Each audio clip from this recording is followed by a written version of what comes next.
Bom, vamos discutir hoje, mostrar para vocês hoje essa fórmula chamada fórmula GHK, que é uma fórmula muito importante, porque ela permite prever qual é a diferença de potencial elétrico entre os compartimentos intra e extracelular, supondo que todas as correntes, ou seja, os íons que saem e entram da célula, essas correntes se equilibrem. Então ela mostra qual é a diferença de potencial elétrico que existe quando as correntes se equilibram. Essa fórmula a gente associa ao estado estacionário, porque ela supõe que existem íons entrando na célula e eles entram por conta de uma diferença de concentração e uma diferença de potencial elétrico.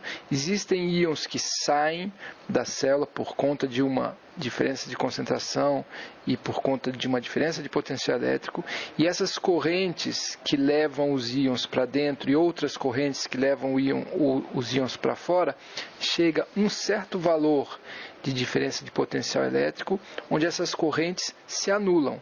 As cargas que entram não são as mesmas cargas que saem, mas do ponto de vista de soma positivo e negativo, as correntes acabam se equilibrando. Então, essa fórmula GHK, ela permite prever o ΔΦ na situação de estado estacionário, onde as correntes de movimentação, a movimentação dos íons, de diferentes íons que saem e que entram, elas se equilibram, né?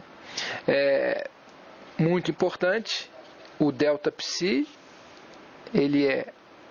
a gente vai considerar sempre o ΔΦ como o potencial elétrico do ambiente intracelular menos o potencial elétrico do ambiente extracelular. Então vamos lá, o que a gente precisa para usar essa fórmula GHK? Primeira coisa, ela é uma simplificação porque leva em conta apenas 3 íons.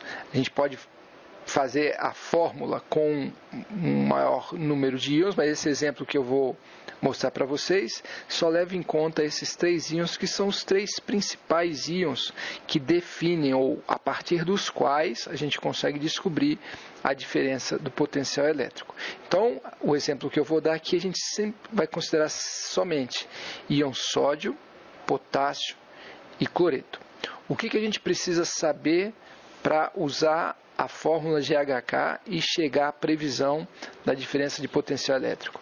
A gente precisa das concentrações intracelular e extracelular de cada um desses 3 íons. Isso é igual àquela outra fórmula que a gente usava. Mas a gente precisa de uma coisa nova agora. A gente precisa saber a permeabilidade da membrana aos íons potássio, sódio e cloreto. E essa permeabilidade eu vou representar assim: pK+, é a permeabilidade da membrana ao íon potássio. PNA+, é a permeabilidade da membrana ao íon sódio. PCl- é a permeabilidade da membrana ao íon cloreto. Então, além das concentrações desses 3 íons no ambiente intra e extracelular, a gente precisa também saber a permeabilidade. Isso aqui é a facilidade ou dificuldade com que cada um dos íons atravessa a membrana. Beleza?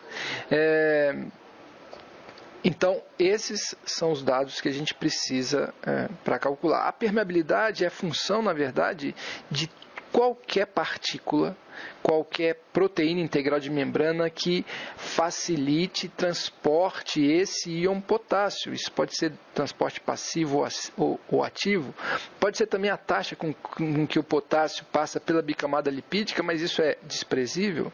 Ou seja, tudo o que facilita, tudo que está envolvido no transporte de íon potássio, a somatória de todas as proteínas envolvidas resulta num fluxo, numa determinada taxa de passagem do íon potássio.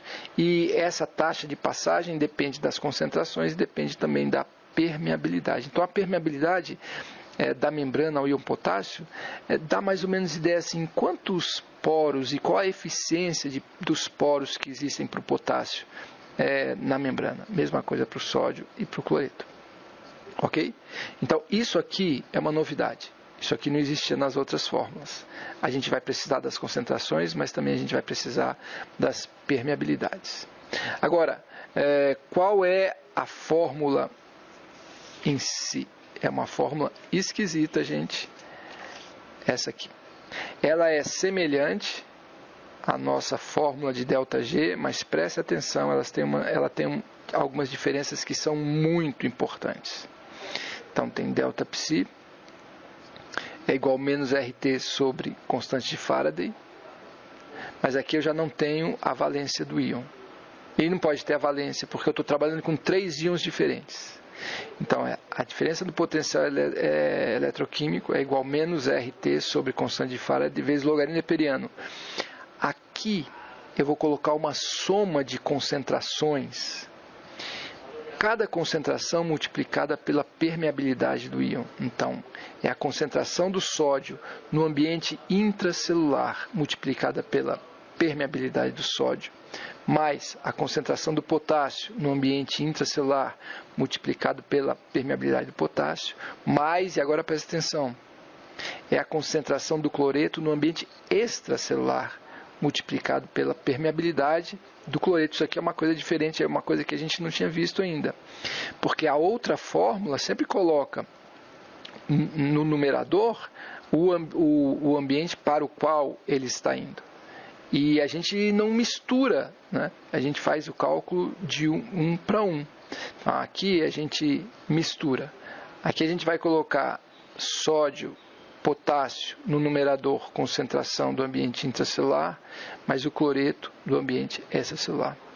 No denominador, as permeabilidades se mantém a permeabilidade multiplicada pela concentração do íon. No denominador, sódio e potássio vai ser ambiente extracelular e o cloreto vai ser ambiente intracelular, e aqui está errado, então vamos fazer uma correção rapidinha. Aqui é intracelular. Beleza? Ok. Quais são os valores que a gente vai usar? E isso varia de membrana para membrana. Eu peguei esses valores aqui para ócito de camundongo, eu acho. Então, a permeabilidade do sódio, 5,37 vezes 10 a menos 8 centímetros por segundo. Do potássio, isso aqui. Do cloreto, isso aqui. Então, a maior permeabilidade de membrana é do potássio. A menor é do cloreto. 1,38 vezes 10 a menos 8. Ok? Uma diferença de 10 vezes, mais ou menos, entre o potássio e o cloreto. Então, esses são os valores de permeabilidade que a gente vai utilizar. Quais são os valores de concentração? São esses aqui. Intracelular, 10,4 para o sódio, extracelular 109, tem muito mais sódio fora. Potássio, 124 intracelular, 2,25 fora. Tem muito mais potássio dentro. Cloreto, 1,5 intracelular, 77,5 extracelular, tem muito mais cloreto fora. Todos esses valores aqui em milimolar. Ok? Então, se eu coloco esses valores nessa fórmula, lembrando que... Subir um pouquinho aqui. A gente vai usar a temperatura 293, R 8,314, a constante de Faraday essa aqui, essas são as unidades. Se vocês usam todos esses valores, respeitando as unidades, colocando as constantes, resolvem isso aqui com cuidado, né? O resultado é menos 0,033 volts. Se você mede lá com o eletrodo, mede a diferença de potencial elétrico do ócito de camundongo, o resultado é menos 0,038, mais ou menos 0,0028. Então, esse aqui é o resultado que vocês têm que chegar quando usarem esses valores todos nessa equação. Beleza? Menos 0,033 volts. E esse aqui é o resultado experimental.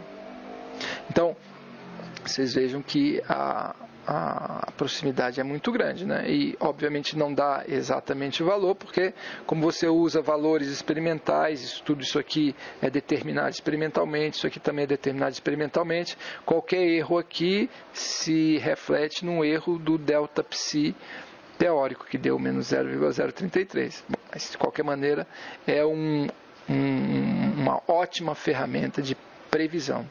Então, no ócito existem vários íons sendo transportados, existe um fluxo constante. No estado estacionário existe muito cloreto passando pela membrana, existe muito potássio passando pela membrana, existe muito sódio passando pela membrana. Quando esses fluxos se estabilizam, você tem determinados valores estáveis de concentrações de sódio, potássio e cloreto no ambiente extra e intracelular.